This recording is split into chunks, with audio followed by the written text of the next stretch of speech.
ಸಂಸತ್ನಲ್ಲಿ smoke bomb ಹಾಕಿರೋದ್ರಲ್ಲಿ ಮೈಸೂರಿನ ಮನೋರಂಜನ್ ಕೂಡ ಒಬ್ರು. ಈ ಮೈಸೂರಿನ ಮನೋರಂಜನ್ ಅವರ ಮನೆ ಮೇಲೆ ದೆಹಲಿಯ ಸ್ಪೆಷಲ್ ಸೆಲ್ ಪೊಲೀಸರು ದಾಳಿಯನ್ನ ಇಟ್ಟಿದ್ರು. ಅವರ ಮನೆಗೆ ಹೋಗಿ ವಿಚಾರಣೆಯನ್ನ ನಡೆಸಲಾಗಿದೆ. ತಂದೆ ತಾಯಿಯರನ್ನ ಇಬ್ಬರು ಅಂದ್ರೆ ಆ ಮನೋರಂಜನ್ ಎಂಬ ವ್ಯಕ್ತಿಯ ತಂದೆ ಮತ್ತು ತಾಯಿಗಳನ್ನ ಸಪರೇಟ್ ಆಗಿ ಕೂರಿಸಿ ವಿಚಾರಣೆಯನ್ನ ನಡೆಸಿದ್ದಾರೆ. ಅವ್ರಿಗೆ ನೀವು ಎಷ್ಟು ಹಣ ಕೊಡ್ತಾ ಇದ್ರಿ, ಅವ್ರು ನಿಮ್ಮ ಹತ್ರ ಎಷ್ಟು ಹಣಕ್ಕಾಗಿ ಬೇಡಿಕೆಯನ್ನ ಇಡ್ತಾ ಇದ್ದ, ಅವನಿಗೆ ಕೆಲಸ ಇಲ್ಲ ಅಂದ್ಮೇಲೆ ನೀವೇನು ಕೆಲಸಕ್ಕೆ ಹೋಗು ಅಂತ ಹೇಳಿಲ್ಲ, ಆತನ ಹವ್ಯಾಸಗಳೇನು, ಹೀಗೆ ಹಲವಾರು ಪ್ರಶ್ನೆಗಳನ್ನ ಕೇಳಿದ್ದಾರಂತೆ ಪೊಲೀಸರು. ಹಾಗಾದ್ರೆ ತಂದೆ ತಾಯಿಗಳು ಉತ್ತರ ಕೊಟ್ಟಂತಹ ಉತ್ತರಗಳು ಯಾವ್ಯಾವು, ಅವ್ರೇನಂತ ಹೇಳಿದ್ರು, ತನ್ನ ಮಗನ ಬಗ್ಗೆ ಯಾವೆಲ್ಲ ಸತ್ಯಗಳನ್ನ ಬಿಚ್ಚಿಟ್ಟಿದ್ದಾರೆ, ಪೊಲೀಸರಿಗೆ ಯಾವೆಲ್ಲ ಮಾಹಿತಿಗಳು ಸಿಕ್ಕಿದೆ ನೋಡೋಣ. ಸಂಸತ್ ಮೇಲೆ ದಾಳಿ ನಡೆಸಿದ್ದ ಮೈಸೂರು ಮೂಲದ 35 ವರ್ಷದ ಮನೋರಂಜನ್ ಹಣದ ಮೂಲದ ಬಗ್ಗೆ ಪೊಲೀಸರು ತನಿಖೆ ನಡೆಸ್ತಾ ಇದ್ದು, ಪೋಷಕರನ್ನ ಪ್ರತ್ಯೇಕವಾಗಿ ವಿಚಾರಣೆ ನಡೆಸಿ ಮಾಹಿತಿಯನ್ನ ಕಲೆ ಹಾಕಿದ್ದಾರೆ. ದೆಹಲಿಯ ಸ್ಪೆಷಲ್ ಸೆಲ್ ಪೊಲೀಸರು ತಂದೆ ದೇವರಾಜೇಗೌಡ ಮತ್ತು ತಾಯಿ ಶೈಲಜಾಳನ್ನ ಪ್ರತ್ಯೇಕ ವಿಚಾರಣೆ ನಡೆಸಿದ್ದಾರೆ.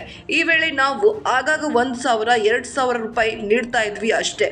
ಮನೋರಂಜನ್ ಕೂಡ ನಮ್ಮ ಹತ್ರ ಯಾವತ್ತೂ ಕೂಡ ಹೆಚ್ಚಿನ ಹಣ ಬೇಕು ಅಂತ ಡಿಮ್ಯಾಂಡ್ ಮಾಡಿಲ್ಲ. ನಮಗೆ ಅವನ ಬ್ಯಾಂಕ್ ಖಾತೆಗಳ ಬಗ್ಗೆ ಮಾಹಿತಿ ಇಲ್ಲ ಎಂದಿದ್ದಾರೆ.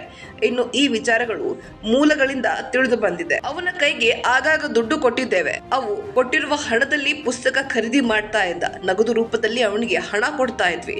ಅವನಿಗೆ ಬೇರೆ ಯಾವ ದುಶ್ಚಟಗಳು ಇರಲಿಲ್ಲ. ಹೀಗಾಗಿ ಅವನಿಗೆ ಹೆಚ್ಚಿನ ಖರ್ಚಿನ ಅಗತ್ಯ ಇಲ್ಲ ಎಂದುಕೊಂಡಿದ್ವಿ. ಇನ್ನು ಅವನು ಯಾವಾಗ್ಲೂ ನಮ್ಮ ಬಳಿ ಯಾವ ಹಣವನ್ನು ಕೊಟ್ಟಿಲ್ಲ.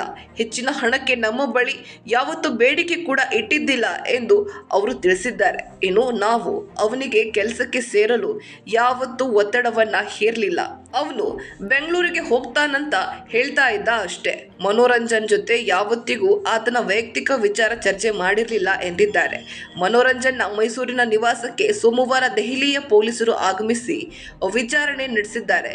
ಇನ್ನು ತಪಾಸಣೆ ನಡೆಸಿದಂತಹ ವೇಳೆ ಒಂದಷ್ಟು ಮಹತ್ವದ ಮಾಹಿತಿಯನ್ನ ಸಂಗ್ರಹಿಸಿರುವ ಪೊಲೀಸರು ಮನೋರಂಜನ್ ರೂಮ್ನಲ್ಲಿ ಮಹತ್ವದ ದಾಖಲೆಗಳನ್ನ ವಶಕ್ಕೆ ಪಡೆದುಕೊಂಡಿದ್ದಾರೆ. ಬೆಳಗ್ಗೆ 11:30ರಿಂದ ಆರಂಭಗೊಂಡ ವಿಚಾರಣೆ ಸಂಜೆ 6:30ರವರೆಗೂ ಕೂಡ ನಡೆದಿದೆ. ಬೆಂಗಳೂರಿನ ಕಾಲೇಜಿನಲ್ಲಿ ಎಂಜಿನಿಯರಿಂಗ್ ಪದವಿಯನ್ನ ಅರ್ಧಕ್ಕೆ ಕೈಬಿಟ್ಟ ಮನೋರಂಜನ್ ಕೆಲಸದ ನೆಪದಲ್ಲಿ ಬೆಂಗಳೂರಿನಿಂದ ಮುಂಬೈ, ಬೆಂಗಳೂರಿನಿಂದ ದೆಹಲಿ ಎಂದು ಓಡಾಡಿಕೊಂಡಿದ್ದ ಅಂತ ಈ ಹಿಂದೆ ಅವರ ತಂದೆಯವರು ಹೇಳಿಕೆಯನ್ನ ಕೊಟ್ಟಿದ್ರು. ಇನ್ನು ಯಾವುದೇ ಉದ್ಯೋಗ ಇಲ್ಲದೆ ಇದ್ರೂ ಕೂಡ ವಿಮಾನ ಸೇರಿದಂತೆ ಪ್ರಯಾಣದ ಖರ್ಚನ್ನ ಭರಿಸ್ತಾ ಇದ್ದವರು ಯಾರು ಎಂಬ ಪ್ರಶ್ನೆ ಇದೀಗ ಗಂಭೀರವಾಗಿ ಎಲ್ಲರನ್ನ ಕಾಡ್ತಾ ಇದೆ.